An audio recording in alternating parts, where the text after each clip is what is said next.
Friends, boom, bada boom. The walls were shaking for Russians. More than 200 drones attacked Russia.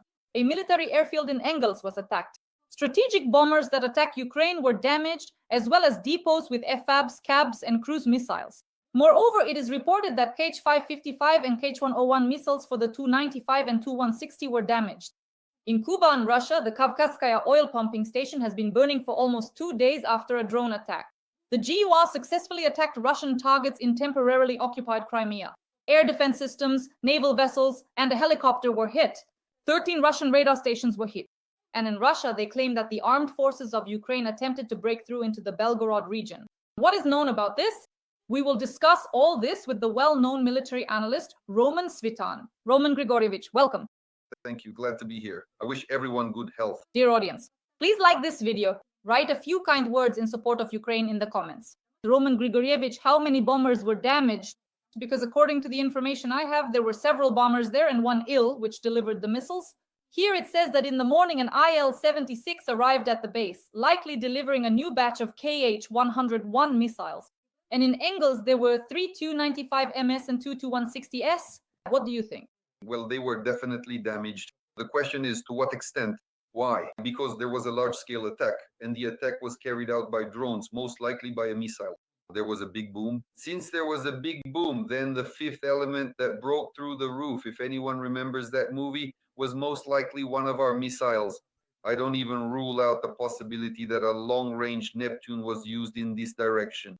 And naturally, the detonation that occurred after the strike and the detonation of missiles, aerial bombs, and small arms ammunition, the small arms that are loaded into aircraft, were damaged. And of course, the planes parked nearby could not have escaped damage. The question is, to what extent were they damaged? I think that within a few days, our intelligence, our general staff, will confirm it after analyzing satellite images and decoding them. That is, using objective monitoring tools. And then we'll have another reason to celebrate. Maybe in the next stream, we'll be able to confirm this clearly with you. Roman Grigorievich, so what could have been hit? So the bombers themselves, the cruise missile storage, and the aviation fuel depot. So these were the targets of the armed forces of Ukraine, our missiles and our drones. Any strategic bomber base is, to put it simply, like a large city. In addition to the airfield itself, a huge number of infrastructure facilities of various types are involved in its operation.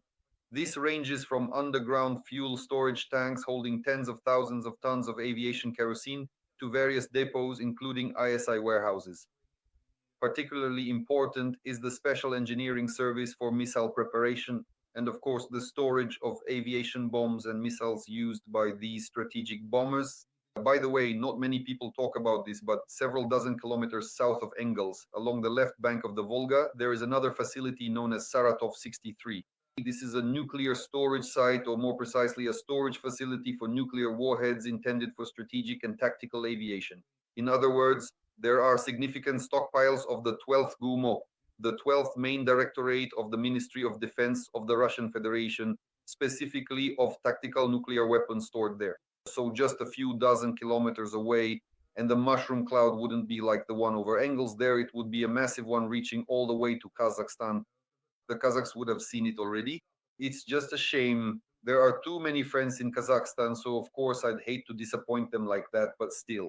So this is a really serious facility, and you can't just take it out with rockets and drones. To level it completely, you'd need several squadrons of bombers carpet bombing the place. But if you blow up that underground fuel storage facility, let me repeat, we're talking about tens of thousands of tons of aviation kerosene, which is used by strategic bombers. A single bomber like the Tu-160 takes on board the equivalent of 3 railway tank cars of this kerosene. That's over 150 tons of aviation kerosene being filled up, and for the Tu-95, it's 1 railway tank car, which is still a lot. And there are definitely targets worth hitting there. If a strike were to be delivered against all these facilities, it could be catastrophic for the Russians. By the way, it was to Engels that we once handed over our 2 aircraft, both the Tu-160, Tu-95, and Tu-22, as well as our Kh-55 missiles. Hundreds of missiles were handed over back then by Kuchma. That was exactly what Kuchma was involved in, at least And now essentially we'll be trying to destroy the very same strategic bombers that we once handed over to the Russians. As for what exactly was hit, that will become clear in the next few days once the satellite images have been analyzed. Roman Grigorievich, how many military personnel are usually stationed at such air bases, military airfields? Well, the thing is, they perform different tasks and the area involved varies. But at the very least, there should definitely be a regiment stationed there. About 1,500 Russian federal troops should be involved in this process. 1,500 to 2,000. Could we have effectively eliminated enemy personnel with these precise strikes, Roman Grigorievich? Well, definitely 100%. The thing is, even the EIS, that's the Engineering and Technical Service, a special engineering service. Of course, there's also security, the defense of the facility itself, and the storage of missiles. Missiles aren't stored like matches after all. There are even certain climate control mechanisms there, especially for missiles of this kind. So several dozen people were definitely taken out, and the remaining hundreds, well, they definitely cleared out after that strike. Believe me, the shockwave there was serious. Roman Grigorievich, it's true. The Kavkazskaya oil pumping station has been burning for almost a whole day now after the drone attack. And everyone is talking about the long-range Neptune, the modified missile. Let's discuss this missile, as well as the strikes on oil refineries and depots regarding Kavkazskaya, which has been burning for almost 2 days now. Malyuk and Budanov's sanctions have now become the sanctions of Ukraine's defense forces. Why is that? Because in such strikes like the one on Engels, the security service of Ukraine and special operations forces were naturally involved. That is at the very least, and probably also the naval fleet, if a Neptune coastal missile system was used, at least the launch platform was involved. But I think within a day it will become clear. Neptune long, it's the same situation. That is, it is launched from a coastal missile system. Naturally, Nishpapa is involved in this. The main targets for this type of missile are objects that need to be breached. For example, a warhead of 150 kilograms is not the same as a drone's 20 kilograms or 50 or however much they carry. A 150 kilogram warhead can reach and detonate, as we are seeing now, presumably, let's put it that way for now. They presumably blew up a warehouse with missiles and aerial bombs in Engels. Naturally, the very same type of powerful warhead can be effectively used against TUAPs, for example, or alternatively to breach the critical detonation system at various pumping stations. So this is currently one of our main objectives. God forbid it gets stopped. Right now, all these people who are not part of our government are running around with the idea of how to secure Russia's hydrocarbon industry. So God forbid these strikes are stopped like they were last year. If the sanctions from Malyuk and Budanov hadn't been stopped in May last year, there wouldn't be any this year because there would be nothing left to destroy. We would have just burned everything down last year. Now it turns out they're trying to stop these strikes again. The missile is very good. It's our basic Neptune missile, or Long or Neptune. This is basically the X-35 missile. At one time it was also produced at our facility. Our engines for this missile are dual circuit turbojet engines. The missile was air-to-ship. That is its main purpose. In other words, it's an anti-ship system. The missile was later upgraded to be able to strike land targets, equipped with a good engine and additional fuel tanks. Now it can travel more than 500 kilometers, meaning it reached at least as far as Tuapse, which is 500 kilometers away. I think it could have also struck Engels because they managed to breach a storage facility that was closed. Well, those missiles aren't just lying around outside. In other words, it's secured. If it was breached, it most likely means a missile got in, but there is no confirmation yet. We won't confirm it for now either. This is just an analytical note. Roman Grigorievich, just to clarify for our audience, what is the range of this missile and what new possibilities does this open up for us? Can we record that now?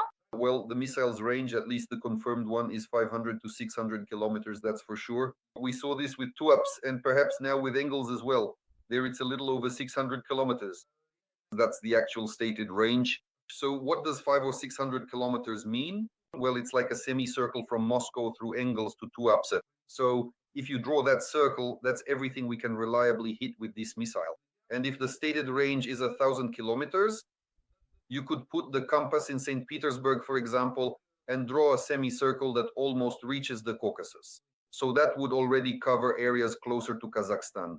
To the east, it would go beyond the Volga, at least past Engels and Astrakhan, closer to Kazakhstan. And to the south, this missile would reach the North Caucasus if the stated range matches the actual flight range. Technically, that's possible. Basically, the engine is very good. Our engine, the one we produce, it will definitely run for an hour, and the missile's speed is 850 kilometers per hour. Well, running for an hour or an hour and a half is not a problem. The main thing is the fuel. So however many extra buckets of fuel you put into the missile, that's how far it will fly. So Moscow, St. Petersburg, and other significant military infrastructure targets could potentially be attacked then? Well, definitely they're already under serious targeting. And in order for us to fully carry out our tasks of securing our border, we need to reach about 2,000 kilometers.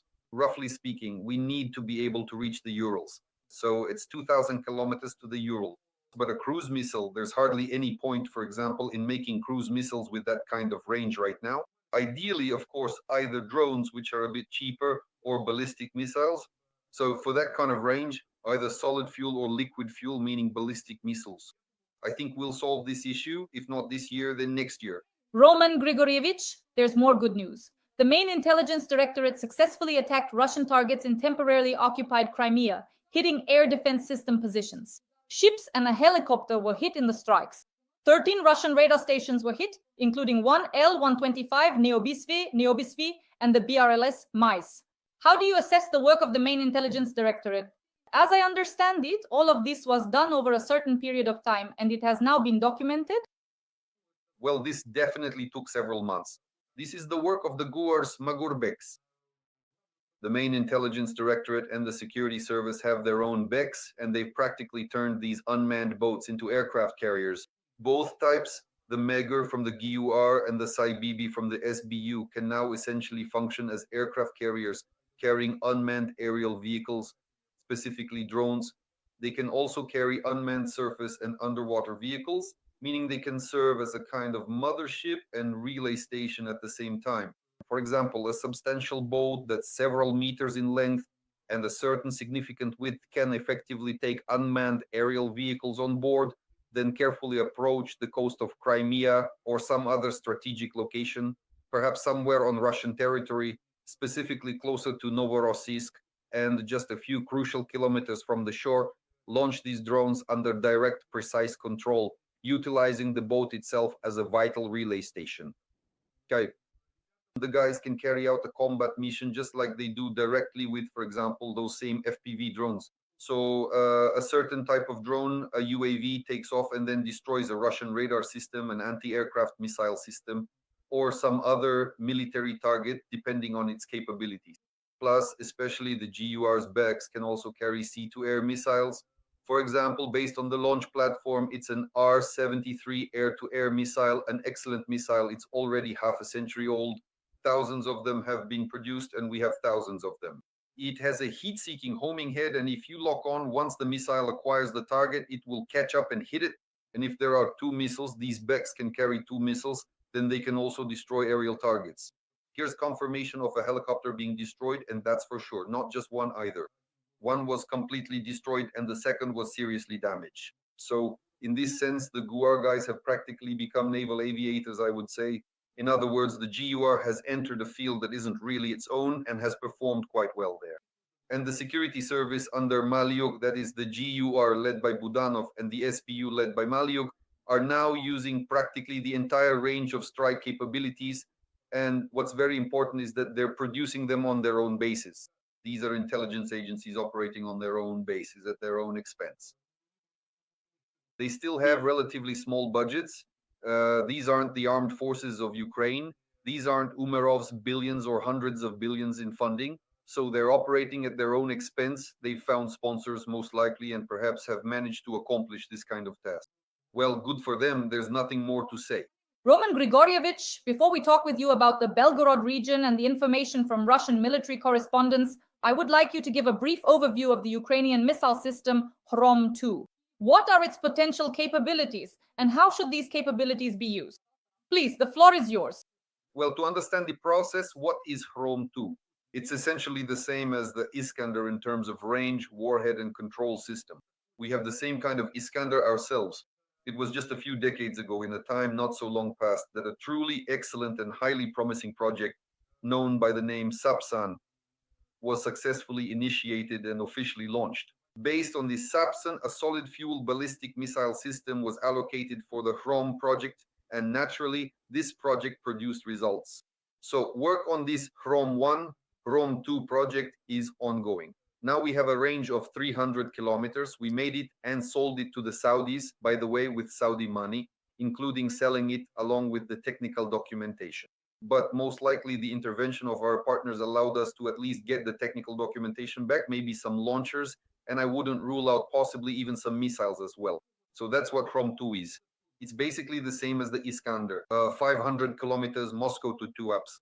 That's those 500 kilometers. So if there are enough ballistic missiles, then Rubliovka, remember we once talked about this, Rubliovka's escorts would be better off staying far away from those bathhouses where the main decisions for further military actions in Russia are made. Why? Because, the first strike, the first thunder really ought to bury Lenin, because honestly, how much longer does he need to lie there after all? The Kremlin is first and second is Rubliovka, or the other way around, depending on preferences. Maybe Rubliovka will be the first to go, actually.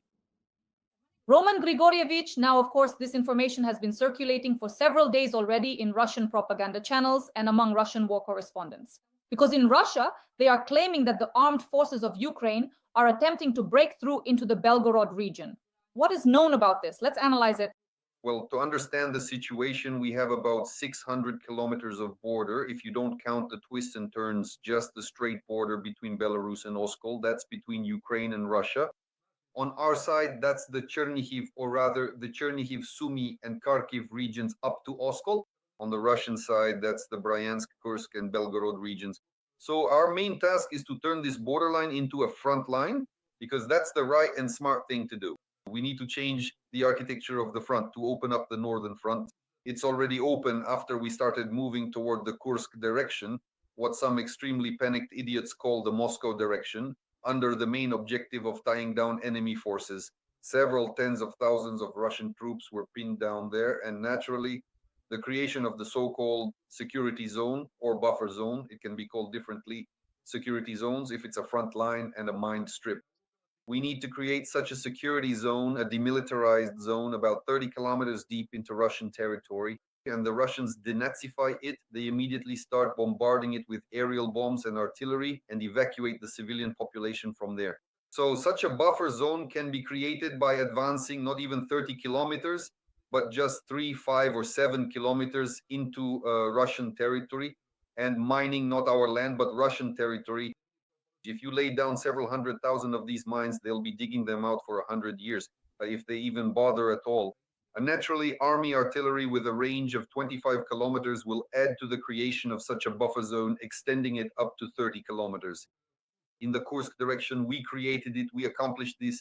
The only thing is, as we've already mentioned, the retreat, the flight, was almost catastrophic because the decision to withdraw and redeploy to defensive positions was made too late. What we're doing now in the Belgorod region is essentially the same kind of operation, only not as deep, without an operational breakthrough. It's a tactical operation involving an incursion and the creation of such a buffer zone on Belgorod territory, taking up the best, most advantageous defensive positions. The thing is, the difference in elevation there, it's the so-called central Russian upland. The difference in height is about 50 to 70 meters between, just for understanding, between the hills, right? So the rivers, or rather the little streams that are there, you could spit across them. They're at an elevation of about 140 meters above sea level, while the tops of these uplands are around 220 to 230. So these elevation changes, it's best to take control of the high ground no matter where it is, on our side or the Russian side. If there is an opportunity to enter Russian territory to improve defensive positions, that task is carried out. Right now, in the area of Demidovka, a mission is being carried out in the direction of Belgorod. Well, the first issue is, of course, creating such a buffer zone. And the second issue is to try to intercept the Russian reserves that will now be freed up from the Kursk direction as we withdraw along the borderline and will be redeployed to the Eastern Front so that they don't end up on the Pokrovsky direction. They have about 2 divisions there, which is practically 30,000 Russian federal troops who could now be redeployed from the Kursk direction to the Eastern Front. They will be passing right by, or rather through the Belgorod region. And so in order to intercept them, I think that's why such pressure is now being created in the Belgorod area. At least for now, there is positive momentum. Of course, we can't discuss tactical matters, even if we knew them. Well, you can't broadcast tactical information on air, but really, I think in a week we'll be able to talk about the results of this tactical operation. The Russians have claimed to have allegedly shot down an F-16 over the Sumy region. The Air Force has already debunked this fake. And here's what Andriy Demchenko says. The Russians are storming the Sumy region border on ATVs. The new Ukrainian armed forces are destroying their groups. What do you say, Roman Hryhorovich? Well, they got scared by the information that came out a few days ago. There was some good footage of F-16s being used over Sumy. Naturally, the Russian FSO acted differently. They did the right thing. Well, from the standpoint of operational logic, they handled it correctly. Our own CPD and CIPSO people should take a page from their book as well. After all, FSB or KGB officers have been conducting these psychological special operations for 100 years. The FSO had to respond to this because the appearance of F-16s practically at the line of contact really put pressure on the Russians. Combat missions were carried out at extremely low altitudes, most likely for dropping ordnance. Some types of munitions were deployed below the radar horizon of Russian air defenses. Naturally, no one could reach them, and this really put pressure on the Russians in that direction. Naturally, they needed to override this information. They came up with another piece of disinformation, claiming they shot down an F-16 in that direction. Believe me, no one shot anything down. Well, I have friends, a good number of friends, who would have shared the information if anything had actually happened. I can say with confidence, no one shot anything down. The guys are operating along the entire line of contact on F-16S and Mirages. They've already started carrying out combat missions, performing tasks in those directions where it's possible, based on the density of the enemy's air defenses and our own ability to cover these aircraft. God's due. All right, first fill in the blanks yourselves so I don't have to swear too much. So this so-called God's due in the eyes of former President Trump was meticulously organized and orchestrated by the Russian President Vladimir Putin. And for what purpose? Well, to create a certain pressure on the Ukrainian side. It's the same thing, the same IPSO and information psychological special operation in which the heads of state are participating. This is a serious operation. For what purpose? To give the Russian, primarily the Russian population, and of course Trump, a chance to try to suppress Ukraine, to paint some alternative picture of the real events on the Kursk land. We are holding the Kursk land. No one is encircled there. We are holding on. And the retreat, yes, there was a retreat indeed, a belated flight. If a month and a half ago, as we said, there had been an organized withdrawal, then it would have been a controlled retreat to defensive lines. But this was a flight. Still, it was to defensive lines located on Russian territory. The difference is this: the Sudzha River in Kursk, well, in the Kursk region, there's the Peraplyuika River, but its elevation above sea level is 140 meters. Nearby, further south, the elevation is already about 220 meters. So here, there's at least a 50 to 70 meter difference in elevation, and this is Kursk land. And on these heights, our units that withdrew from the Sudzhensky direction have taken up positions. And at the moment, no one intends to retreat any further. Naturally, the Russians need to show that they're surrounded there, that everything is lost. The boss is leaving, the cast is coming off, everything is lost, and so on and so forth. They're trying to cut us off, but encirclement is still a long way off. It's simply unrealistic because this reach runs along the borderline. And of course, our troops are present on Kursk soil. I don't think we're going to leave from there. There's a good defensive line there. And as for the Russians who are now trying to cut off our direction, they've gotten stuck in the Basovka area. So yes, that's the Sumy region, meaning it's Sumy territory, and it's only a few kilometers from the borderline, nothing more. They're trying to somehow break through and cut off the supply to this group. And in the information space, to somehow ramp up the pressure, well, Putin threw some divine dew, so to speak, at Trump. And now Trump is mirroring it. What else can he do? Right now, he's tied to Putin, to his non-involvement in that adventure they started together with Netanyahu in the Middle East. Once again, strikes have started against the Houthis, against Gaza, against Lebanon, against Syria. Naturally, if the Russians have their say there, it definitely won't end well for anyone involved. Most likely, strikes against Iran in the Middle East are ahead, and Trump has been dragged into them, and now he has nowhere to go. Well, Witkoff dragged him in. After all, he's such a great Israeli-American, or maybe an American-Israeli. That's why Russian oil refineries of all kinds will continue to burn, maybe not as intensely, and it will be presented a bit differently. Not as sanctions from, say, the Ukrainian defense forces, but as the work of various levels of local underground resistance. I think that this kind of work by our informants, by the way, could be just as effective as the Ukrainian defense forces are now. Believe me, tens of millions of Ukrainians will definitely not stop fighting for their land, for their sovereignty, for their territorial integrity. And as for the several million people from Donetsk, Luhansk, and Crimea, well, you won't be able to turn them around either. Dear audience, please like this video. Write a few kind words in the comments to support the armed forces of Ukraine. Share your thoughts about this situation as a whole. Renowned analyst Roman Svitan, Roman Grigorievich, thank you. And as always, see you next week. Goodbye.